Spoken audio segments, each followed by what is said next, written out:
বরানগর জায়গাটার নাম সকলেই জানে। কলকাতার উত্তরে মাইল 2 গেলেই বরানগর। আজকাল শ্যামবাজার থেকে মোটর বাসে যাওয়া যায়।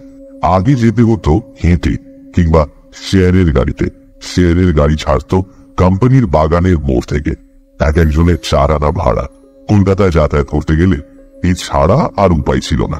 বরানগরের বড় রাস্তার ধারে তখন কলকারখানা, মুঠে মজুর, দোকান বাজার, পাট আর ভুসিমালের আড়ত, এই সবের ভিড় ছিল বেশ। এদের ধারে ধারে শ্রমিকদের বস্তিগুলো দেখা যেত। দিনের বেলায় পথে শোরগোল, হইচই, গরুর গাড়ির দল, জনমজুরের হল্লা, মালগাড়ির আমদানি রপ্তানি, এমনকি মারামারি পর্যন্ত লেগে থাকত। কিন্তু সন্ধে হলেই তাদের আর চিহ্ন পর্যন্ত নেই। পথ হয়ে যেত নির্জন মরুভূমি। রাতের বেলা সে পথে হেঁটে যাওয়াও নিরাপদ ছিল না। মাঝে মাঝে একাধ পথ ছিল না। মাঝে মাঝে একাধটা কুকুর কেবল ডাকতে ডাকতে চলে যেত। অনেক অসতর্ক পথিক নাকি অনেকদিন রাতে এই পথে গুন্ডাদের দ্বারা লাঞ্ছিত হয়েছে। ভদ্রলোক কয়েকজন যে পাড়ায় থাকতেন সে পাড়াটা গঙ্গার কাছাকাছি। তারা স্টিমারে কলকাতায় আনাগোনা করতেন। সকালের দিকে বেরোতেন, আবার ফিরে আসতেন দিনের আলো থাকতে। তারও বেশি একটা কারণ ছিল। যে পথটা দিয়ে তারা পাড়ার ভেতরে ঢুকতেন সেই পথের দক্ষিণ দিকে একটা প্রকাণ্ড পুরনো বাড়ি অনেক দিন থেকে পড়েছিল, এবং সেই বাড়ির ধার দিয়ে সন্ধ্যের পর হেঁটে যাওয়া তারা উচিত মনে করতেন না। বাড়িটা এখানকার পূর্বকালের জমিদার বংশের। এখন সে জমিদারও নেই, তাদের আগেকার ঐশ্বর্যও নেই। কেউ মরে গেছে, কেউ ছেড়ে চলে গেছে, কিন্তু এই অট্টালিকা এখনো তার ভগ্ন শরীর নিয়ে অতীতকালের স্থবির প্রহরের মতো দাঁড়িয়ে রয়েছে। বাড়িটা জনহীন, নানা আগাছায় পরিপূর্ণ বাদুর আর চামচিকের বাসা, শেয়াল আর সাপের অবাধ লীলাভূমি। শুধু তাই নয়, লোকের বিশ্বাস এ বাড়িতে নাকি কোনো কোনো গভীর রাতে মানুষের কান্না শোনা যায়। আগেকার সেই জমিদারের 2টি মেয়ে নাকি গলায় দড়ি দিয়ে আত্মহত্যা করেছিল। অর্থাৎ এ বাড়ির অন্দরমহলে ভূত আছে। ভূতের কথা শুনলে আর রুখে নেই। ভগবানের চেয়ে ভূতকে ও পাড়ার লোক বেশি মানে আর ভয় করে। সুতরাং অন্ধকার হলে ও পথ দিয়ে আর কেউ হাঁটে না। কিন্তু চাটুর্যেদের জামাই এসব আজগুবি কথা হেসেই উড়িয়ে দিলেন। তিনি নতুন ডাক্তারি পাশ করেছেন। কুস্তি করা শরীর, বিশাল তার বুকের ছাতে। শিলং পাহাড় থেকে সেদিন একটা প্রকাণ্ড বাঘ শিকার করে এনেছেন। তার ভয়ানক সাহস। ভূত টুত তিনি গ্রাহ্য করেন না। বড়দিন উপলক্ষে তিনি শ্বশুর বাড়ি বেড়াতে এসেছেন। এ পাড়ার সকলের সঙ্গেই তার পরিচয় হয়েছে। সবাই তাকে ডাক্তার বলে ডাকে। ছেলে ছোকরাদের দলে তার নামটা খুব। একদিন ভূতের বাড়ির আলোচনায় তিনি উৎসাহ নিয়ে বললেন, যদি একটা রাত আমি ও বাড়িতে কাটিয়ে আসতে পারি তাহলে তোমরা আমাকে কি খাওয়াবে? ছেলেরা অবাক হয়ে বলল, একটা রাত? আপনি বলেন কি ডাক্তার বাবু? 2 ঘন্টার বেশি যদি আপনি থাকতে পারেন তবে কি বলেছি? ডাক্তার প্রথমটা হেসেই অস্থির, তারপর বললেন, তা কত বাজি ধরবে বলো? ছেলেরা বলল, বাজি আপনি যা চাইবেন ফিরে এনে পাবেন। আচ্ছা, সেই ভালো। কথাটা ছড়িয়ে পড়তে দেরি হলো না। পাড়ার বিজ্ঞ লোকেরা এসে বাধা দিয়ে বললেন, অল্প বয়সে আমরাও জল চিবিয়ে খেয়েছি, কিন্তু ভূতকে মেরেছি চিরকাল। তুমি ও বাড়িতে যেও না বাবা, একটা ভালো মন্দ ঘটলে তখন। ডাক্তার হেসে বললেন, আমাদের জাতির অবনতির একটা কারণ কি জানেন? আমাদের এই ভূতের ভয়। আমাদের কথা তবে শুনবে না? আগের না। শ্বশুর বাড়ির সকলে কান্নাকাটি করে অস্থির। এমন সর্বনেশে ডাকাত জামাই তাদের না হলেই ভালো ছিল। ডাক্তার বললেন, আমাকে যদি আপনারা বাধা দেন তাহলে ভবিষ্যতে আপনাদের সঙ্গে আমার আর কোনো সম্পর্ক থাকবে না, ব্যাস। শাশুড়ি বললেন, বাঁচলে তো সম্পর্ক যাক বাবা, তুমি প্রাণে বেঁচে থাকো। ডাক্তার কিন্তু কোনো কথা শুনলেন না। তার বন্দুক আছে, কুকুর আছে, দেহে অপরিসীম শক্তি আছে, তার ভয় কি? সকলের বাধা নিষেধ অগ্রাহ্য করে তিনি প্রস্তুত হতে লাগলেন। সেদিন ছিল অমাবস্যা। ডাক্তার কোট প্যান্ট পরে বন্দুক হাতে নিয়ে টর্চটা পরীক্ষা করে হেসে বললেন, রাত তখন 10টা। পাড়ার ছেলেরা দল বেঁধে লাঠি সোটা হাতে নিয়ে শোরগোল করে একপাশে প্রকাণ্ড বাড়িটার ভেতরে তন্ন তন্ন করে দেখে এলো। শীতের দিন, সুতরাং বিছানা এবং আনুষঙ্গিক জিনিসপত্র দিয়ে আসা হলো। এই শোন, ঘরটা পরিষ্কার কর, আর জয়েন্ট কুমড়োটা ওদিকে যা, এই আলুটা এদিকে রাখ। বড় একটা ঘড়ি রইল টেবিলের ওপর। একটা জলের কুঁজো আর কাচের গেলাস, সঙ্গে একটা লাঠি এবং বলা বাহুল্য কার্বাইডের একটা উজ্জ্বল আলো। টমি, চির বিশ্বস্ত টমি ছিল সঙ্গে সঙ্গে। কুকুরটা প্রকাণ্ড, বাঘ শিকার করতে সাহায্য করে। 10টার পর একসঙ্গে সবাই বিদায় নিল। তারা তখন এই বাড়ির ভয়ানক অন্ধকার গহ্বর থেকে পালাতে পারলে পাছে। কেউ আর কোনো দিকে তাকাতে সাহস করলো না, পাছে কোনো বিভীষিকা তাদের চোখে পড়ে যায়। ডাক্তার যে একা এই জনহীন অন্ধকার প্রাসাদের মধ্যে নির্বাসিত হয়ে রইলেন এবং তার ভাগ্যে যে কিছু একটা ঘটবে, এই কথা ভাবতে ভাবতে সবাই যে যার বাড়িতে গিয়ে পৌঁছলো। ঘরের দরজা জানলা ডাক্তার একে একে সব বন্ধ করে দিলেন। কোথাও আর এতটুকু ফাঁক নেই। বাইরে বাতাস জোরে বইলেও আর কোথাও শব্দ হবে না। চারদিক নিঃশব্দ, নিস্তব্ধ। এই বিশাল অট্টালিকার বাইরে যে রাস্তাঘাট আছে, লোকালয় ও মানুষ আছে, কর্মকোলাহলময় জগৎ আছে, কোনো কিচ্ছু বোঝবার উপায় নেই। এখানে শত শত মানুষের মৃত্যু ঘটলে কেউ কোনোদিন জানতেও পারবে না। অমাবস্যার অন্ধকার যেন এই প্রেতপুরীকে আরো ভয়ঙ্কর করে তুলেছে। ঘড়িটায় টিক টিক টিক শব্দ হচ্ছে। দেখতে দেখতে 11টা বাজলো। নিজের নিঃশ্বাসটা যে ইতিমধ্যে কখন ভারী হয়ে উঠেছে ডাক্তার নিজেও বুঝতে পারেননি। 5 জনে আগে থাকতে ভয় দেখিয়ে দিয়েছে, তাই এই দুর্বলতা। মনে হলো ঘড়িটাই যেন আরো একটু আস্তে শব্দ হলে ভালো হয়। ওটা ভয়ানক, জীবন্ত, অবাধ্য। বিছানার উপর বসে ডাক্তার একবার এদিক ওদিক তাকালেন।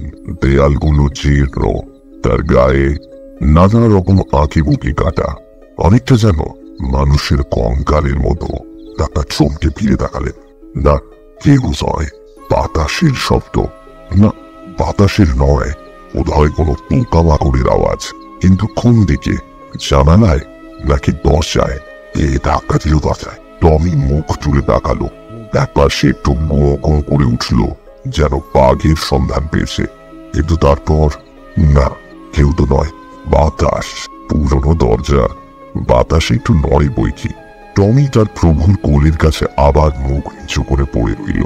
ডাক্তার হাত বুলিয়ে দেখলেন তার বন্দুকটা ঠিক আছে কিনা। নিজের হাতটা যেন সহজে আর নড়তে চাইছে না। কেমন যেন মনে হতে লাগলো নিজের উপর কর্তৃত্ব তিনি ক্রমশই হারিয়ে ফেলছেন। তবু অনেক চেষ্টায় তিনি গায়ে চাদর দিয়ে শুয়ে পড়লেন। চোখ বন্ধ করবার চেষ্টা করলেও পলক কিন্তু পড়ছে না। চোখের তারা যেন স্থির হয়ে গেছে, পাথরের মতন প্রাণহীন। ঘড়িটা কিন্তু ওই টিক করে চলেছে, যেন জীবন্ত মানুষের মাথা, যেন চোখ, কান, নাক সবই আছে। ডাক্তারের দিকে চেয়ে চেয়ে হাসছে, প্রেতের মতো হাসি।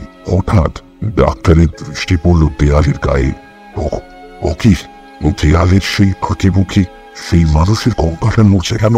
ডাক্তারের বুকের ভেতরকার রক্ত জমাট বেঁধে এলো। কঙ্কালের গায়ে মাংস লাগছে একটু একটু করে। হাত, পা, বুক, মাথা, মুখ, উজ্জ্বল আলোয় সেই কঙ্কাল বিরাট দানবের চেহারা নিয়ে দেয়ালে উঠে দাঁড়ালো। এবার হাত বাড়িয়ে, এবার দেখে এগিয়ে আসছে। হাত বাড়িয়ে ডাক্তার বন্দুকটা পাওয়ার চেষ্টা করলেন, কিন্তু হাত উঠল না। কই, বন্দুকটা তো তার কাছে নেই। কে নিল? হ্যাঁ, ডাক্তারের গলাটা কে যেন টিপে ধরেছে। স্বর নেই, চিৎকার নেই, শ্বাস নেই। তিনি ধরবার চেষ্টা করলেন, কিন্তু সম্ভব হলো না। ঘাটের সঙ্গে কে যেন তাকে বেঁধে দিয়েছে। ডাক্তার জ্ঞান হারাননি। খুব সাহসী লোক তিনি। সে দেখলেন আশ্চর্য, জলের কুঁজোটা ঘরের মেঝের ওপর পায়চারি করে বেড়াচ্ছে। কাঁচের গিলাসটা দুটো ডানা মেলে প্রজাপতির মতো উড়ছে। এইবার ডাক্তার একটু ভয় পেয়েছেন, আর ভয়ে তার রোম কূপগুলো আর তাঁত করে উঠল। কিসের শব্দ? ওই টমি তো আর ঘুমিয়ে ঘুমো করে উঠল না। ডাক্তার প্রাণপণে টমির গায়ে একটা চিমটি কাটলেন, এত জোরে যে টমির গায়ের মাংস খানিকটা তার আঙুলে ছিঁড়ে উঠে এলো। কিন্তু কই, টমি তো জাগলো না। তবে তবে বেঁচে আছে তো? টমি বেঁচে নেই, টমি বেঁচে নেই। তার নিঃশ্বাস পড়ছে না, তার সর্ব শরীরে এক বিন্দু প্রাণ নেই। মরে সে কাঠের মতো পড়ে রয়েছে। এপাশে বন্দুক নেই, ওপাশে টমি নেই। গৌরী যায়, হাঁস টিক টিক শব্দ হচ্ছে না। সেটা থেমে গেছে। কে থামিয়ে দিল? টমি বেঁচে নেই। বা হাতের কাছে তার মৃতদেহ অসাড়, অচেতন। জলের কুঁজোটা পড়ছে, গাছের গিলাসটা উঠছে, টেবিলটা নাচছে, আর সেই দানবটা হাসছে, মান দেখেছেন। হঠাৎ সশব্দে দরজা জানালাগুলো খুলে গেল। ডাক্তার শিউরে উঠলেন। কারা ঢুকছে ঘরে? বড় বড় মাথা, ঝাঁকড়া ঝাঁকড়া চুল, সব পিঞ্চ অন্ধকারের মতন। মানুষ নয়, প্রাণব নয়, এরা যেন আরো বিচিত্র। গভীর রাতের অন্ধকারে এরা এসেছে কঙ্কালটার সঙ্গে ষড়যন্ত্র করতে। কার্বাইডের আলোটা যেন পাগলের মতো ঘরের চারদিকে ছুটছে। সে যেন তাকে তাড়া করেছে, কিন্তু পালাতে পারছেন না। শব্দ লাইট ছটফট করছেন। যারা ঘরে ঢুকেছে তারা নিঃশ্বাস নিয়েছে, দ্রুত নিঃশ্বাস, ঝড়ের মতো তার শব্দ। তিনি কেঁদে উঠবার চেষ্টা করলেও কাঁদতে পারলেন না। গলা তার বন্ধ, হাত পা বাঁধা, চোখ দুটো অচেতন। দেখতে দেখতে সেই দানবের হাতখানা তার মাথার দিকে এগিয়ে এলো। আস্তে আস্তে হাতখানাকে নাড়ছে। ডাক্তার আবার চিৎকার করবার চেষ্টা করলেন, কিন্তু সেই হিংস্র প্রেতের বল তার বুকের উপর চেপে বসেছে। তাকে নিয়ে শূন্যে উঠতে রাখলো। ডাক্তারের মাথা হচ্ছে টমি বয়ে গেছে, কিন্তু হঠাৎ দেখা গেল টমির মুখটাও মানবের মতো বদলে গেছে।